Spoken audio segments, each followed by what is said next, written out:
पूरी रात night shift करके थकावट और सुबह की कपकपाती सर्दी में मेरा स्टोर के हीटर से निकलकर कार तक आना मुश्किल हो गया था। पहुंचते पहुंचते मुंह से धुएं निकलने लगे। जल्दी जल्दी कार में बैठा,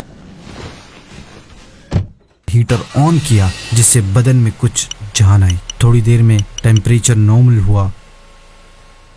सर्दी देखकर बाकी सारे काम कैंसिल किए और हल्की रफ्तार में कार घर की तरफ मोड़ दी।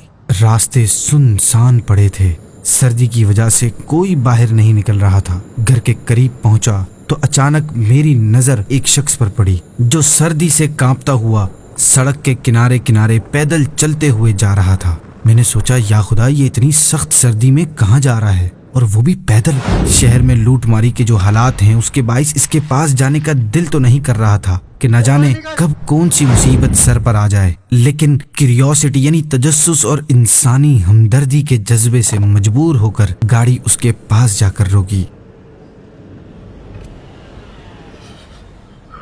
जनाब, इतनी सर्दी में कहाँ जा रहे हैं? आए मैं आपको छोड़ दूं? बहुत शुक्रिया जनाब, अभी तो मैं बस पहुंच ही गया हूँ। ये सामने वाली मस्जिद ही जाना है। लेकिन अभी तो फजर की अजान भी नहीं हुई। जी, मैं यहाँ का मोज़िन हूँ, अजान का वक्त हो गया है। आपका बहुत बहुत शुक्रिया, अल्लाह ताला आपको खैर जज़ा दे। वो दुआएं देता हुआ मस्जिद की तरफ चल दिया तो अचानक मुझे गर्मी में तपती दोपहर याद आ गई। जब अपनी दोपहर की शिफ्ट मुकम्मल करके तकरीबन 3:30 बजे के आसपास उसी जगह से गुजरा था तो ये शख्स इसी तरह रोड पर जाते हुए नजर आया था। उस वक्त हैरान भी हुआ था कि इतनी शिद्दत की गर्मी में ये कौन है और कहाँ जा रहा है, लेकिन गर्मी और थकावट की वजह से रुक कर पूछने की हिम्मत न थी और जल्दी जल्दी घर पहुंचकर एसी ऑन करके सो गया था।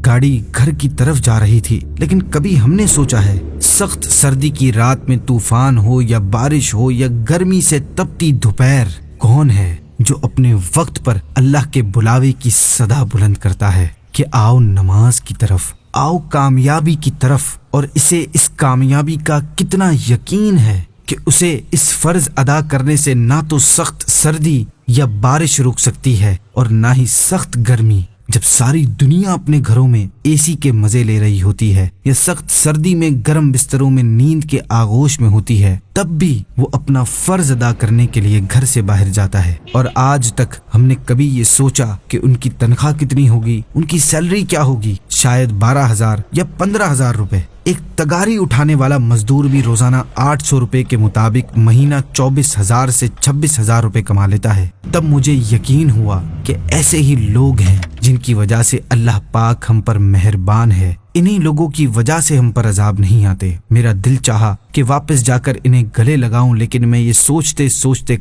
कब का अपने कमरे में लेट चुका था। हीटर वाले कमरे में होते हुए भी मुझे सुकून नहीं मिल रहा था। अल्लाहु अकबर, अल्लाहु अकबर।